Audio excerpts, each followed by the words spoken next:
आज Doubtnut app download करें। Doubtnut पर अपने सभी गणित, रसायन विज्ञान, भौतिक विज्ञान और जीव विज्ञान के डाउट्स का करो सफाया। बस प्रश्न की फोटो खींचो, एक ही प्रश्न को क्रॉप करो और तुरंत वीडियो सोल्यूशन पाओ। अभी डाउनलोड करें। एल लंबाई तथा 1.8 किलोग्राम द्रव्यमान की समरूप छड़ को इसके दोनों सिरों पर दो मापन स्केल पर विराम में रखा गया है। बाएं सिरे से L/4 दूरी पर 2.7 किलोग्राम द्रव्यमान का सरल गुट का छड़ रखा जाता है, तो दाएं सिरे पर मापन स्केल द्वारा अनुभव किया गया बल कितना होगा ये हमको बताना है। विकल्प दिया 18 न्यूटन, 27 न्यूटन, 29 न्यूटन और 45 न्यूटन। तो आवश्यकता अनुसार हम चित्र बना लेते हैं। ठीक है, प्रश्न में क्या कहा गया है कि एल लंबाई का छड़ है, 1.8 किलोग्राम जिसका द्रव्यमान है, समरूप छड़ है। ठीक है, तो इस तरीके से बना सकते हैं।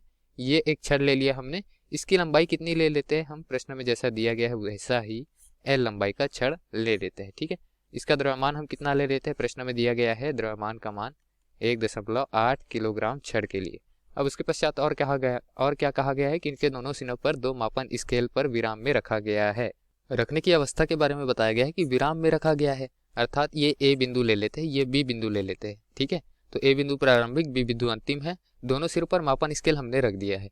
बाएं सिरे से मतलब ये ए सिरे से कहाँ तक, L/4 दूरी पर। कहाँ पर होगा L/4 दूरी, लगभग ये L/2 दूरी हो गई, मतलब मध्य बिंदु, तो ये हो गया उसका भी मध्य बिंदु L/4 दूरी। यहाँ पर कोई द्रव्यमान का एक गुटका रखा गया है, तो उस गुटके की वजह से नीचे की तरफ एक बल लगेगा। नीचे की तरफ कौन सा बल लगेगा, भार। ठीक है, तो गुटके का भार नीचे की तरफ एक बल लगाएगा जिसका मान रहेगा द्रव्यमान गुना गुरुत्वीय त्वरण। ठीक है, इसके लिए दूरी कितनी दी गई है, L/4, यहाँ पर दर्शा देते हैं। ठीक है, और दूसरा बल किस लिए लगेगा, इसके स्वयं के द्रव्यमान की वजह से। स्वयं का द्रव्यमान कितना है, 1.8 किलोग्राम, तो उसकी वजह से यहाँ पर नीचे की तरफ केंद्र बिंदु पर लगेगा बल। और केंद्र बिंदु से दूरी कितनी हो जाएगी, L/2। ठीक है, केंद्र बिंदु की दूरी हो जाएगी L/2 ए से अगर लेंगे तो। ठीक है, क्योंकि ये क्या है, पूरे लंबाई के आधा है, मध्य बिंदु है, तो L/2 दूरी हो जाएगी ये बिंदु से लेंगे तो। ठीक, तो यहाँ पर जो बल लग रहा है वो नीचे की तरफ, वो भी क्या होगा, इस पूरे पिंड का भार होगा। पूरे पिंड का भार कहने का अर्थ क्या है कि ये जो समरूप छड़ है उसका भार नीचे की ओर लगेगा। समरूप छड़ है, इसी वजह से केंद्र बिंदु पर नीचे की तरफ भार लगेगा। ठीक है, और इसका मान क्या हो जाएगा, W बराबर कैपिटल mg, जहां पर कैपिटल M हम किसको बोल रहे हैं, छड़ के द्रव्यमान को बोल रहे हैं। ठीक है, वैसे हमने स्मॉल m से दर्शाया हुआ है, इसको कैपिटल M लिख लेते हैं। तो अगर हम दोनों के लिए भार का मान निकाले, एक छड़ के लिए भार निकाल लेते हैं और दूसरा वस्तु के लिए भार निकाल लेते हैं स्मॉल w, तो छड़ के लिए भार कैपिटल W कितना आएगा, छड़ का द्रव्यमान मतलब 1.8 गुना गुरुत्वीय त्वरण। तो गुरुत्वीय त्वरण का मान हम लेकर चलते हैं 10 मीटर प्रति सेकंड की घात में 2। ये गुरुत्वीय त्वरण का मान हम लेकर चलते हैं ताकि गणना आसान हो जाए। वैसे इसका मान जो होता है शुद्ध रूप से 9.81 मीटर प्रति सेकंड की घात 2 होता है। ठीक है, तो 10 से गुना कर देंगे, हमारा बल का मान आ जाएगा, यानी कि भार का मान आ जाएगा कितना, 18 न्यूटन। ठीक, वैसे ही स्मॉल w यानी कि जो गुटका हमने यहाँ पर रखा हुआ है उसका भार निकाले तो वो क्या आ जाएगा, गुटके का द्रव्यमान कितना है, गुटके का द्रव्यमान दिया है हमको 2.7। ठीक है, 2.7 किलोग्राम। इससे 10 से गुना करेंगे गुरुत्वीय त्वरण से, तो हमारा मान कितना आ जाएगा स्मॉल w का, 27 न्यूटन। चूंकि दोनों ही नीचे की ओर कार्यरत कर रहे हैं, हमको कहाँ निकालना है, हमको निकालना है यहाँ पर दाएं सिरे पर, मतलब बी बिंदु पर मापन स्केल द्वारा अनुभव किया गया बल। तो यहाँ पर मापन स्केल जो रहेगा वो ऊपर की तरफ बल लगाएगा। ठीक है, ऊपर की तरफ बल क्यों लगाएगा, क्योंकि ये विराम अवस्था में रखा है, तो विराम अवस्था पे अगर रखा हुआ है तो इनमें जो नीचे की ओर बल लग रहा है वो दोनों बिंदु पर ऊपर की ओर जो बल लग रहा है वो संतुलित करेंगे।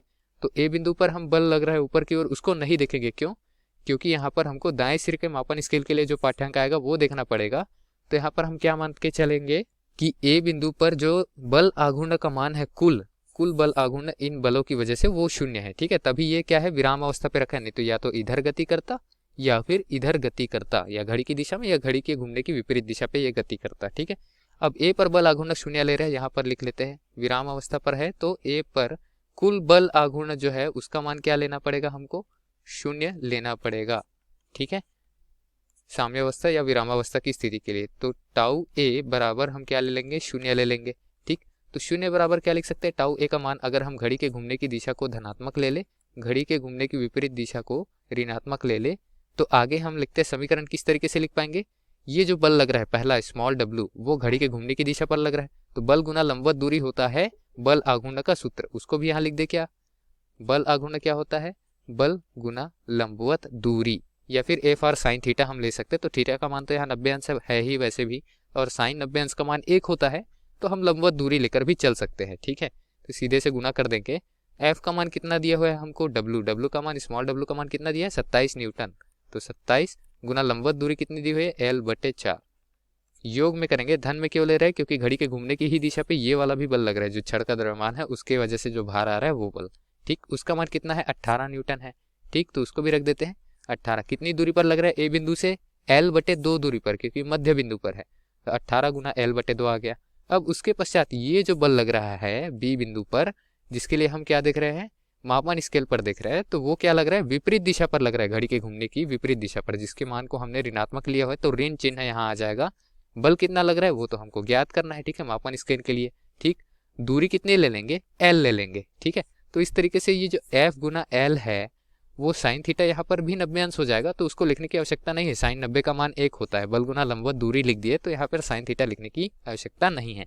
तो F गुना L जो ऋणात्मक है उसको दूसरे पक्ष में ले जाकर F गुना L धनात्मक लिख सकते हैं, F गुना L। ठीक, तो इस पक्ष पे क्या आ जाएगा, 27 गुना L/4, 27/4 गुना L भी लिख सकते हैं इसको। ठीक है, L को बाहर निकाल देंगे दोनों पक्षों से, तो यहाँ इस पक्ष में क्या बचेगा, 18/2, जिसको हम 9 भी लिख सकते हैं। ठीक है, L आ गया बाहर, तो L से L को काट देंगे, F बराबर क्या आएगा, 27 धन 9 से 4 का गुना करेंगे 36 और बटे में आ जाएगा 4। ठीक है, तो अंश का योग करेंगे और हर रहेगा 4 का 4 ही, अंश में 36 और 27 जुड़ जाएंगे, तो क्या हो जाएगा दोस्तों, हमारा मान आ जाएगा यहाँ पर 6 गुना 2 12 होता है। ठीक है, तो 1 3 यहाँ पर आ गया, योग कर रहे हैं तो 3 और 3 मिलके 6, 63/4 लगभग मान आएगा F का, जिसको अगर हम मान निकाले तो इसका मान लगभग कितना आ जाएगा हमारे पास में, 15.9 लगभग न्यूटन आएगा, या फिर इसको 16 न्यूटन भी लिख सकते हैं लगभग, क्योंकि 16 चौके 64 होता है, मान केवल यहाँ पर एक ही कमा रहा है, 63 आ रहा है। ठीक है, तो 16 न्यूटन लगभग मान हमारा आ जाएगा वहां पर मापांक के लिए, विराम स्केल के लिए। ठीक है, हम यहाँ पर किसका मान निकाल रहे हैं, F का मान निकाल रहे थे, जिसका मान हमारे पास में कितना आया निकल करके, 16 न्यूटन। ये दिए गए प्रश्न के लिए उत्तर था। ठीक है, प्रश्न में क्या पूछा था कि विराम में रखा है तो मापन स्केल में कितना पाठ्यांक आएगा, या फिर दाएं सिरे पर मापन स्केल द्वारा अनुभव बल कितना होगा, तो 16 न्यूटन आ रहा है हमारा।